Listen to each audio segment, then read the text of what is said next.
was with her, and she was selling her wares as we were advising her to do at the farmer's market, and it was going very well.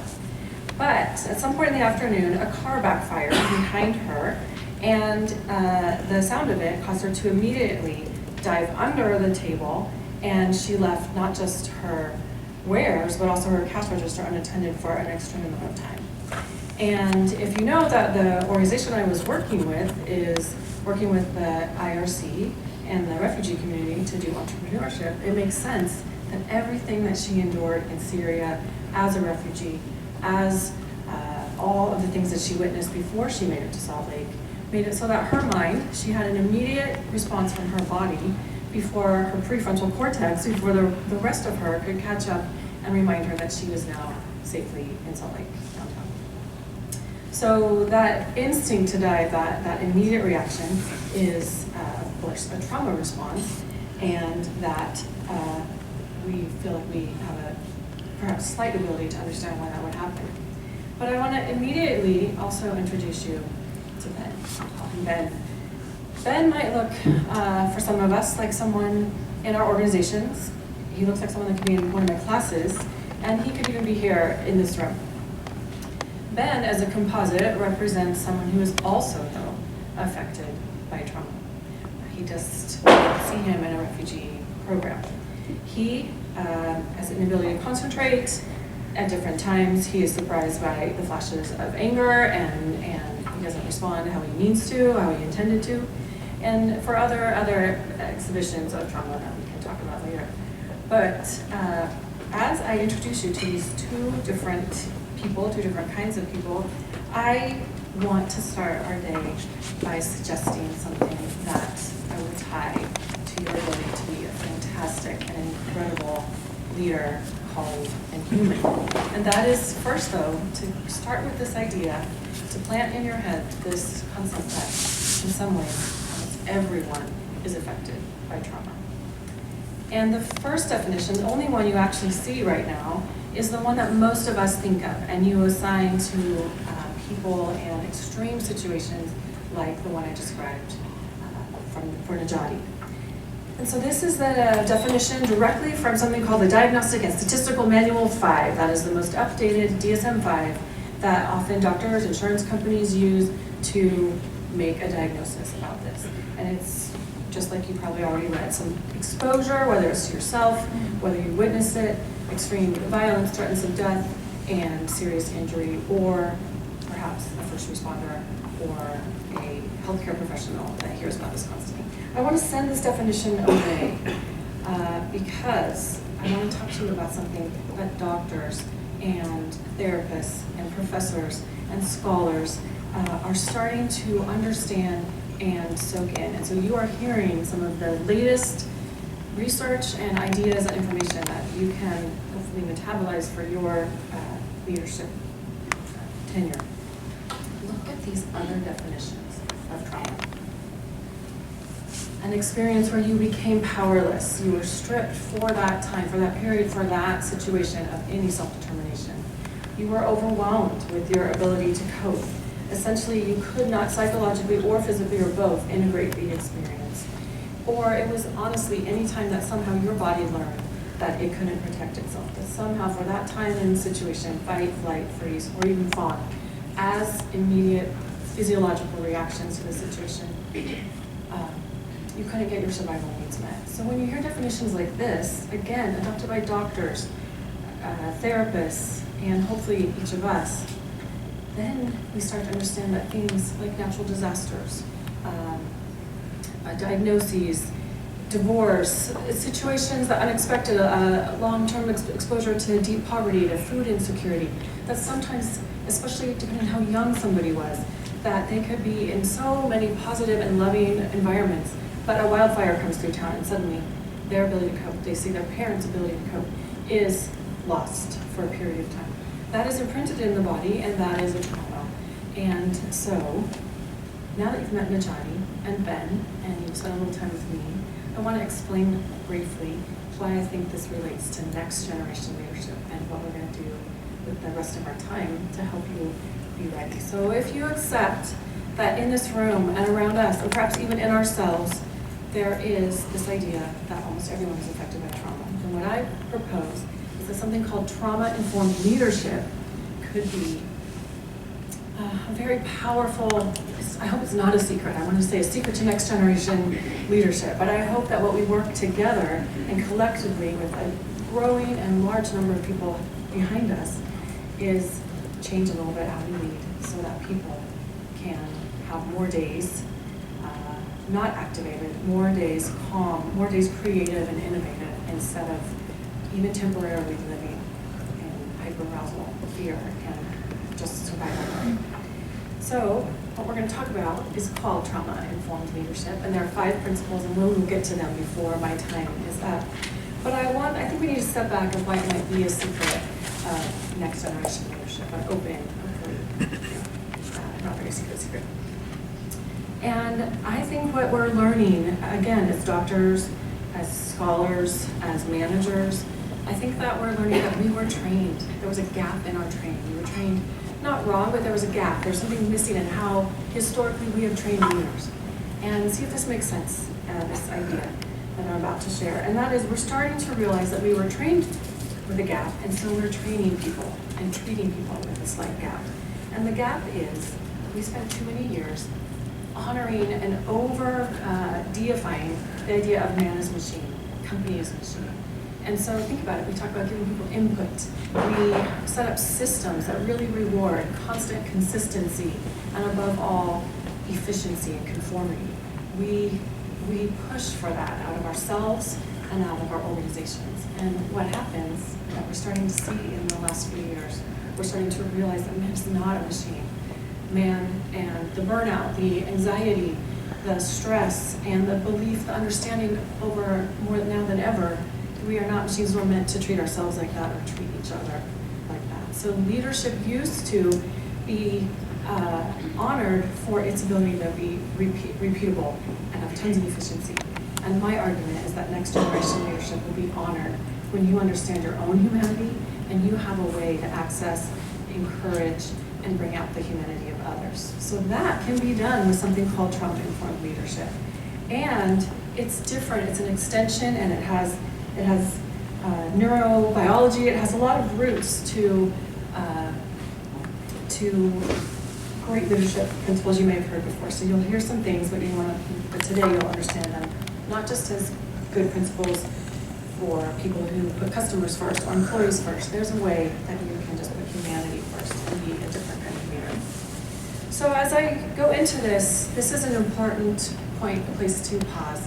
You might be like me, it took me years to accept and ponder this and include it in my life because I actually did not want to dishonor or disrespect the people that I know are all around us who are more like Najati, right? It felt like I was somehow, if I talked about other people's trauma, that was somehow disrespecting or dishonoring refugees, veterans, survivors, victim survivors of so many things, of the extreme things. But I want you to know, so that you don't lose time like I did, that in terms of your leadership, all trauma is equal. Not only do you not need to hear the stories, you just can lead with, if you'll trust me, the belief that we've understood that you don't need to know, but we can treat all trauma as equal as we let's strive to be better leaders.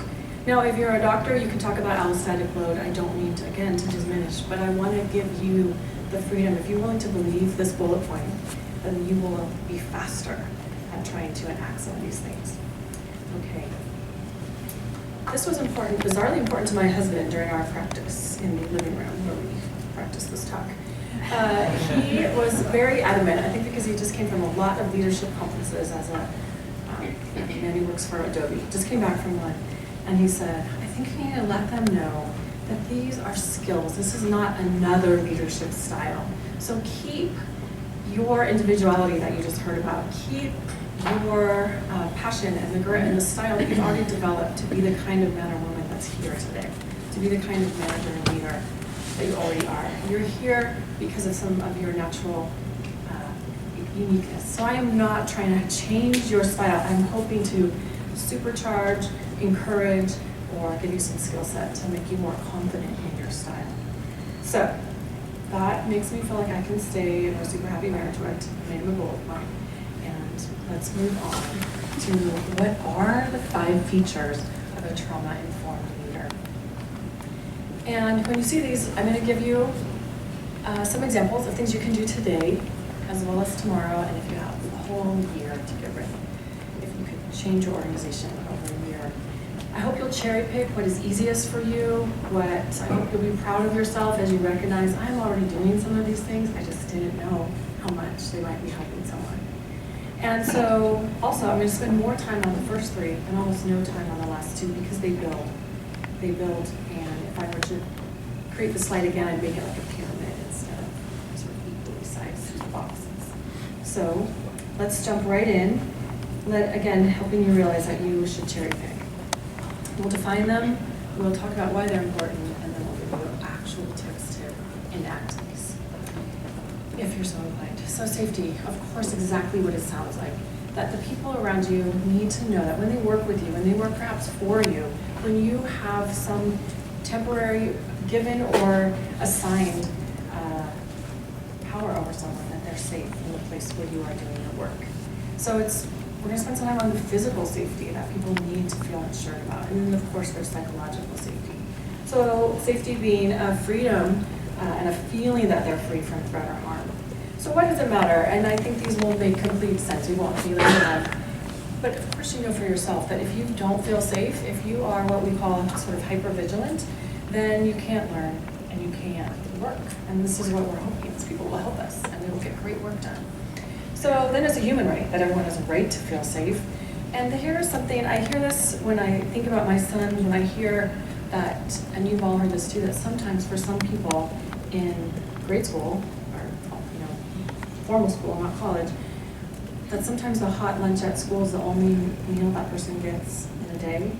What I would argue for you to think about is what's already up here. Sometimes for some people, depending on their home situation, depending on where they're coming from before they're with you at work, in your leadership, in your care, time with you might be the only time that they are downregulated, that they do feel that safety, that they do begin to open up their minds and their hearts to their full selves, not just their survival selves.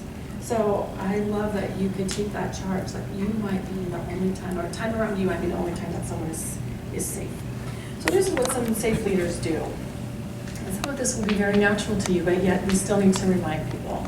That authentic warmth that you've been encouraged to develop and own, that actually is, research shows that is valuable. Steady and consistent micro interactions begin to build evidence for people. So your authentic warmth matters. Checking in, you'd be surprised. Is today an okay day for us to continue with this plan? Is it better for me to come back later in the day? How are you? How are you really? Some companies who really embody this even have kind of a red, yellow, green slider that you can put underneath your name. Like if it were my name tag on my door, and we're having a particularly difficult day, I can move that slider to red, and people can say, I'll come back when it's green if it's not urgent.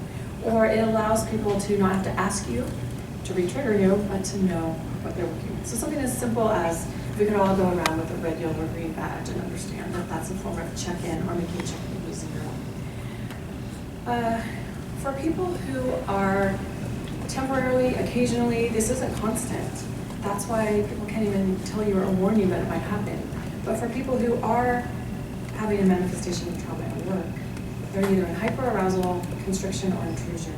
And so you communicating clearly can help them know what's next, and that's a form of safety. And then lastly, I've been watching a lot of commercials showing surprise parties. Surprise, I don't know why it's in popular culture, it's sort of portrayed as always good, and or good, and if it's bad, it's humorous. But what I want to talk about is no surprises in this context is actually a safety element. When people are surprised, and it does trigger something, then they go back to that hypervigilance and they go out of creativity. So safety, it makes a lot of sense to spend a lot of time being around you, the way you talk, the way that is a form of safety. So today you can actually smile and adopt calmer tones. A lot of times you got put into a leadership position and you feel a sense of urgency to get things done. or because you feel the need to change so much in the world and you have a sense of urgency. Or you're still stressed yourself. You have only a little bit of time to pass on your thoughts and needs and directions as a leader. And so something called slow, low, low can also help. I've really tried to do this myself and I'm still learning. And that's where you actually slow your pace, you lower your volume, and you lower the cadence, the pitch. And I used to come in so excited about all my energy, but that hyperactivity almost could really be activating. And so I can alter it. I still have to be myself. I'm a pretty energetic person. But I've also learned that when it's a really important instruction, I can go practice slow, low, low. So what can we do tomorrow? Getting more curious. Stop assuming that everyone's life might be different, might have no trauma in it. It's just beginning to think like that will change how you treat people. So you see here, we have replaced what we used to teach people sort of a stare and scare. Shut the door, talk to them directly, maybe use your finger, and talk about the issues. And now we are saying, why don't we do a walk and talk that allows people not only to have a sense of space, but also to releasing that energy that's stored up when they're in that intense survival mode. And lastly, the physical environment is something that is very worth thinking about. We're trying to do more with less, but people who are prone to have a trauma response, particularly when you're giving them feedback or growth opportunities, if you shut a door, if people are triggered, they're watching for exits, windows, are you blocking the exit? Could you make it just simple to change where you give feedback so that someone can feel the space? And they just downregulate. Space is safe, they can hear your input, they can learn, they can go on and act accordingly. No one's ever triggered. So in a way, I'm giving you the secrets to manage the amygdalas of all the people you work with. You're just helping people stay calm, receptive, and what happens when you're calm and receptive? You are not only able to access all the inspiration you've already known, you're able to access your creativity, your ingenuity, and that's what you want people that really need to do. So I told you we'll spend more time on the beginning because safety is that beginning groundwork, that framework. But now you need people to have a voice in decision making, and that they don't feel trapped in your rhetorical questions or trapped in not enough time to think or answer. So giving choice is partly what that means. So why does it matter? Because of course, as soon as you feel that there are no choices, then you feel fear. And you want independence and resilience from people. So what does it mean? You probably could guess. Stepping back, trying yourself to be more open-minded, but let's talk about scaffolding. Did you know that people in extreme poverty actually there's less development in the forward future thinking portion, the potential, the power that's underdeveloped in their brains. So suddenly coming into town and saying, what would you do with $1 million? What are your dreams for the future for you and your children? This is actually a counterproductive behavior, even though we think we're helping people to open up and innovate for the future. But if someone has spent a whole entire life or a portion or an event where they have not been able to learn, no one's asked them and helped them or taught them how to make good choices, that's what we mean by scaffolding. Can you model how you make some decisions? Can you, if you do realize you might be in a position that this is needed, that's what scaffolding means. Can you minimize the choices so there's only maybe 3 and help people see how each one might turn out? You again are helping people learn that you actually need it when you give them the choice. So helping people embrace choice.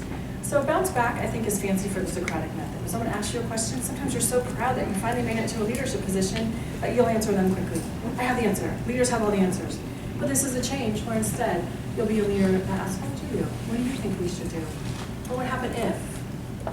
Why don't we think about it? Let's ask some other people. You really are asking questions instead of quickly showing off your leadership knowledge. Offering many choices. Should we sit here or should we talk about this out here? Many choices make people believe that you have this foundation for them. So letting go of control is the final, most extensive thing to do. So we have 3 left, and I'll move pretty quickly. Of course, if people feel safe and they believe that you trust them to make choices, and you've modeled for them how you make choices, then it's time to do some things together. So the ability to collaborate and foster that in a trauma-informed mindset is what we're going to do next. Of course, why do we need this? Stronger systems are built with everybody. And we're learning that. We're really embracing that for different reasons. You're already learning this in your classes, but no one told you that doing this will also make you a trauma-informed leader. So, including others is a pretty big deal. You can imagine, just like some of the leaders and the paintings and the sculptures we just saw, sometimes that stepping back is the ultimate mark of a confident, capable, down-regulating, amygdala managing leader. That reaching out and that breaking down barriers. I think we saw more with the last presentation about how to collaborate, how to foster that in yourself, than we need to talk about in detail. Have you ever thought of the idea of asking for the opinion of the potentially least experienced person first? A lot of times we take the ideas of the most vocal or the most experienced, and then when there's a moment of silence, when the best ideas have been sucked out of the room or the room is already going in a direction, that's often when leaders ask for somebody who hasn't spoken yet, or ask for, we haven't heard from you, so-and-so. And that's the worst time, as I just described. The best ideas have already perhaps been put out there, and the room already has an energy either towards completion or towards one of the ideas that's already being given. So you can help people contribute and collaborate with you if you actually switch up how you get people to contribute and collaborate. So these are very tactical things you might already be prone to do or have been contemplating and wondered if it's worth it or will it make you look too humble. So I hope you feel some validation, but not just human or professorial validation, but this is medically validated, that some of these decisions will keep the people around you in a creative place, in an open place. So commit to doing things with people, not to them, not even for them, in a distance-making, magnanimous, magical, I'll do this for you. Let's do this together. Conversations about co-creation that are genuine will also be a measure of your trauma-informed leadership. And as you know, over time, rotating roles, giving away your leadership when you're ready, when you're at that point in your own life, will be helpful. So the last two for you are trust and empower. And you can imagine that people only trust you when they've been safe over and over again, when you've been reliable, consistent, where you've managed your own panic attacks, your own bad days, when you've managed them so well that you don't trigger other people so consistently, then they're going to work for you and with you. And they're going to, more importantly than any of that, they're going to find their own humanity and have another day, another successful day without being triggered. So everyone needs to know what to expect from each other if we're going to do the work we all want to do. These people, all of us, our trauma responses have actually separated us, not just sometimes from believing in the pure love that we can get from Heavenly Father and from our testimonies, from ourselves and from the belief that maybe there are other people who really can love us consistently. So even though we said sometimes you might be the only place someone is safe, sometimes people get attached to work, coworkers, an appropriate attachment because they are so grateful that another day, another person, another place is a safe place where they can have echoes of what it is like to have safe, appropriate attachment to ideals, to people, and to organizations. If you can foster that, that's pretty amazing in our leadership. So we need trust so that you can leave the room and go on to other great work, and that you can leave people behind in their own leadership. So this is what it looks like, and you won't be surprised. It all stems from the other three activities. If you've been doing them, you've been consistent. You haven't given up when someone isn't a machine and doesn't act the same way every time. You're predictable. Perhaps that's the most machine-like analogy we'll keep around. And you place trust in others openly. You say things like, because I trust you, I'm going to leave a little bit early. I know you can manage this event. Or because I trust you, I am going to put you as the headliner. Because I trust you is okay to say over and over again. So earn it. There's whole other presentations on how to earn trust. Be honest. Sounds like you already heard about that, and including one something for being honest in everything from rock, paper, scissors to how you report your taxes and any other important things that you do. But over time, really, it's so tempting to tell the things we learn, but helping people know that you're a safe spot to the confidentiality. And so lastly, you're expecting this. The exact opposite, when someone's finally safe, and when you're not building scaffolding, is when your job as a leader is, in some ways, you've done such a great job when people can be themselves and do more and are empowered to use their strengths and skills, to believe they have them, and to use them. in that unique way we earn that. So it gives people confidence, and the only way to do it is for you to invest and for you to leave no one behind and for you to advance good ideas. So you know how to do this. You listen. You actually invite challenges to your point of view. Much harder, because sometimes we work so hard to be a leader that we think our point of view is the main one. Or we take challenges as a threat. You don't think I should be a leader because you're challenging me. But if you can overcome this, you can help other people overcome things. Over time, you need to audit and really put in processes that empower people. There's so much more, but there's also, this is enough to begin. And so I want to say, again, our old models, the ones that some of your leaders were trained in, were to insist on that constant conformity and consistency, and of course, ultimately efficiency. We have built whole organizations that reward that the most. But I think the next generation leaders, you, who are so open-hearted, if you're here, you're even extra working to be open-hearted. I want you to know that that's validated at a research level as well as a human instinctual level, that will actually bring out more kindness, support, creativity, and health in the people that you work with and in yourself. So trauma-informed leadership could be your superpower. As you react not just to what comes at you in our turbulent world, but the things you can't see. As a leader, you're always trying to deal with what is coming, but also what you can't even see, and histories you don't know. And this quote is maybe one of the most important ways. Part of you, some of you, so especially some of us trained so long in the machine model, might say, are we just catering? We're not catering to anyone's weakness. We are building a culture and becoming a place where other people's strengths can shine. And with that note, I hope that you'll ponder some of these, consider if you can weave them, how you can weave them today, tomorrow, and with more information next year. But that is what I wish for you, and I'm grateful for your attention, and I'm grateful that now the secret is out to like 100 more people. And this is increasingly being talked about, as I said, by your doctors, by therapists, by any of us who are in education, that we want to see you better, and we want to train people so we all see each other better in the world. So thank you for your efforts. Thanks, guys.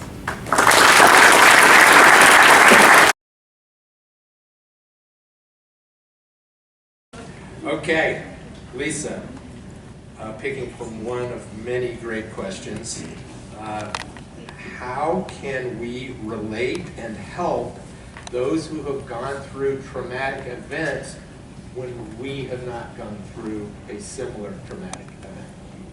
You guys really did give the tough ones.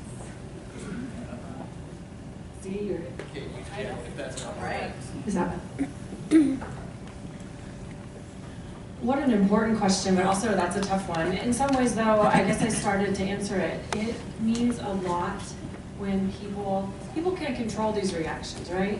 You've heard of the book, The Body Keeps the Score, or there's a much more accessible book by Gabor Mate about the myth of normal that helps us understand that it's all around. So partly you could read these books. My preference would be to suggest The Myth of Normal. So accessible to read, brand new book. Gabor Mate is the author. It will help you. He kind of turns it on his head and makes us believe and understand how we can have more compassionate understanding of the trauma that is around us. So first, the answer part is reading. I think that will calm you down to feel more prepared. It's a big book too. It's easy, but long. And I think the other is to keep, you're going to see this more and more. And in some ways, you are some of the first people to hear how common this is hopefully going to become in more events like this, in classrooms. We're starting to see people try to adopt these really at a grade school level. People are starting to understand that there were major interruptions to how, in a lot of inmates, you'll see this around you and you'll be able to support it. So you can also, that's part of the answer. But the real question was, what do we do if we have no history of a trauma to draw from for our empathy or sympathy, right? Yeah. How can we relate to somebody and do so fairly? I think if we come in, I mean, you hear a lot about this mistake where somebody has suffered an incredible loss and you go in and try to fix it. You can't understand it. It's hard to fix. You just say, I'm so sorry for your loss. So similar question here with traumatic leaders, how can a leader who recognizes trauma in somebody that they're leading Right. be able to connect with that person without I being would, offensive? yes, thank you. I would argue then that that isn't what is required to help. So take that pressure off of yourself. You're living with a version of what I did. But once I do know people and have worked with people and have been quite close to people who we call maybe capital T trauma, I told you I didn't want to disrespect them by trying to see or support, what is it, lowercase t trauma. So I hope that you relieve yourself of that. What is needed is leaders who are trying, who are downregulated themselves. So managing your own mental health is a huge gift. Your hyperness and dysregulation will be transferred to partners, children, colleagues. So managing yourself, but take that pressure off yourself. Trying to do some of our tactics, even without your own history, will still create workplaces where people, they don't know why they feel calm around you. They don't know why they can only create when they're in the team with you or on your team, but they are able to access that creativity if they spend one extra day not triggered. And so you don't have to have it happen to you for you to be amazing for the people around you. So take that pressure off yourself. Thank you, that's wonderful. Another question that I got, like 72. Comment here, how can I possibly boil this down to one question? I want to take a class from her and learn more because I have way too many questions. So can I sign up for a class? Yes, I want to talk about this. So a couple things I wanted to say to you. Go for it. When I co-opted the idea. Just like Ava, today's the first time I've even openly talked about this or given this presentation. And it's because of you. You made me brave. Thinking people are coming on Saturday morning, signing up, willing to hear any leadership topic. What could I really give you that's not just like a day in one of my classes? When I first signed up, like it'd be easy, I'll just do a day in one of my classes. And I made it hard. I made it hard on me, and I tried to be brave for you. So you made me brave. You brought this already to the fore with your energy, your willingness to come to this. So that's a thank you, and it sounds like if people value it, it's your energy that made this happen. Can I also take the other question? Sure. Take Janely's question too? You've got the microphone, you I can know. do whatever you want. I wanted to share two things. I actually teach, it might be unpopular at a leadership summit, but I actually teach that it's that we need followers, followership is an understudied, underappreciated, undervalued, undertaught, but vitally necessary to have faithful, thoughtful, careful followers choosing with Heavenly Father how and who and what to follow. Please do not, again, I think the word is cheapen how important that is. And if you say, I am a great follower, that is my superpower, to be energized, to catch a vision, to help people, to make them feel understood. Please value yourself, and that is a form of self-leadership. It is a form of existing in this world, honoring. It's just amazing. It's needed. So it's actually we over, and generally also talked about. It's not a formal position. You are a leader to someone around you by merely following with faith and conviction. So importantly, following with faith and conviction. And so just letting me say that. And then, yes, I am going to take people on study abroad to Italy. So if you really want to talk about trauma all day and all night in Milan, let's do that. That sounds good. Sign me up. Awesome. Thank you. Question for you before we get to Ava again. And that is, do you believe that those who have suffered acute trauma can ever overcome its negative effects? Okay, I'm a doctor, but not that one. But I'm still studying this. But my answer is actually yes. I go to conferences about this, week-long conferences at Harvard and the top institutions with all the clinicians who are working with the most extreme forms of cruelty that are in our world. And there is hope in all these conferences. That is people who don't have access to the power of the Savior. These are people working with all the worldly tools at the best institutions. And we are learning the steps we can take, the order that we can do therapeutic interventions, the power of the people around us. That's what I try to teach you about. We're learning so much so fast. I think we're guided. I think they're guided. but with the pace of the unkindness, there is also a rapid pace of the beauty and the healing and the energy to do this. And so I believe in some of the tactics we didn't talk about, people owning their story, not by telling it and oversharing, but by healing slowly. So it's slow, and you can be part of it, and you won't make things worse. You have a little more education. You can do this. Awesome, thank you.